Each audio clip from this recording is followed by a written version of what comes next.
भैंस की टांग जुजुत्सु काइसन का चैप्टर नंबर 232 रिलीज हो चुका है। इस चैप्टर में हमें बस फाइटिंग और फाइटिंग ही देखने को मिलती है। पहले ही पैनल पर हम ये देखते हैं कि सुकुना के सिर पर लगा हुआ महारागा वाला चक्र एक बार दोबारा से घूम चुका है, जिसका मतलब ये है कि अगर वो चक्र दो बार और घूमता है तो सुकुना गोजो की कर्स टेक्निक इन्फिनिटी और लिमिटलेस को अडेप्ट कर लेगा। ये देखने के बाद सभी सातोरु को कहते हैं कि बाद हम देखते हैं कि गोजो सातोरु सुकुना के ऊपर हमलों की बारिश कर देता है और साथ में ही अपने पंचेस में अपनी कर्स टेक्निक ब्लू को भी शामिल कर लेता है। इसका यूज करके गोजो अपने रास्ते में आने वाली हर चीज को डिस्ट्रॉय कर दे रहा था ताकि वो सुकुना के ऊपर अपना एक जोरदार पंच डाल सके, लेकिन उसका कोई भी पंच सुकुना के साथ कनेक्ट ही नहीं हो पा रहा था। जो फ्रस्ट्रेट होके अपनी बहुत ही सारी कर्स टेक्निक ब्लू का यूज करके सुकुना को चारों तरफ से घेर लेता है और जैसे ही गोजो को सुकुना का एक ब्लाइंड स्पॉट दिखता है ऊपर अपने घूसों की बरसात कर देता है। सुकुना बिल्डिंग्स को तोड़ते हुए हजारों मील दूर जाकर गिरता है। के बाद हम देखते हैं कि सुकुना के सिर पर चला हुआ चक्र एक बार फिर से घूम जाता है।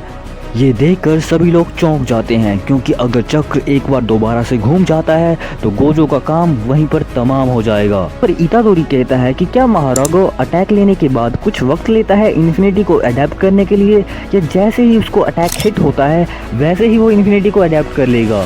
जिस पर काशिमो ये कहती है कि इन दोनों में से कुछ भी सच हो सकता है, और सच है क्या ये तो हमें समय ही बताएगा।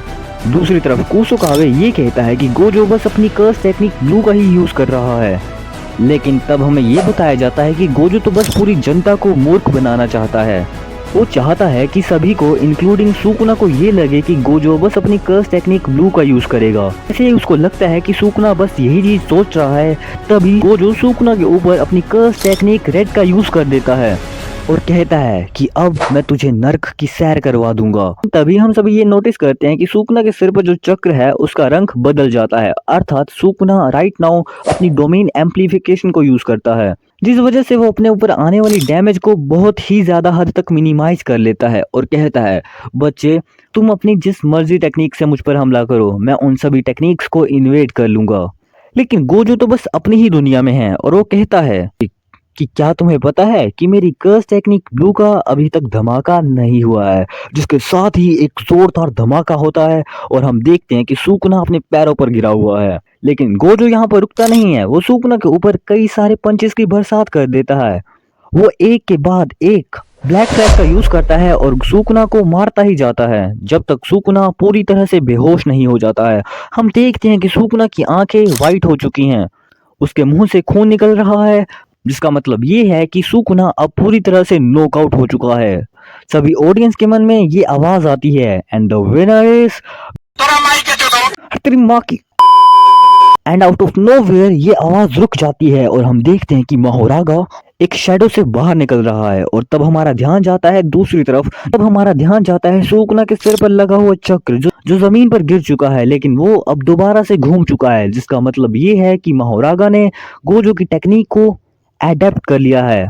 और हम देखते हैं कि महारागा आउट ऑफ नोवेयर आकर गोजो को पटक पटक के मारने लग पड़ता है और अब गोजो के मुंह से भी खून निकलने लग पड़ा है और भैंस की टांग ये बंदा पता नहीं क्या कर रहा है। साला अभी तक हमें यही नहीं क्लियर हुआ है कि इस बैटल को जीत कौन रहा है। पहले हमें लगा यहाँ पर सुकुना शायद जीत चुका है, चाहे उसने चीटिंग ही की है, लेकिन फिर हम देखते हैं कि ये भैंस की टांग महारागा दोबारा से अपनी टांग बीच में अड़ा रहा है। चाहे यहाँ पर सुकुना आउट हो चुका है, लेकिन अब लगता है महारागा भी को नॉकआउट कर देगा। वेल, तुम लोगों को क्या लगता है आने वाले चैप्टर में कौन जीतेगा, मुझे कमेंट्स में बताओ। और जैसे ही नेक्स्ट चैप्टर आ जाएगा उसका लिंक डिस्क्रिप्शन में अपडेट कर दूंगा। तो Yes, नो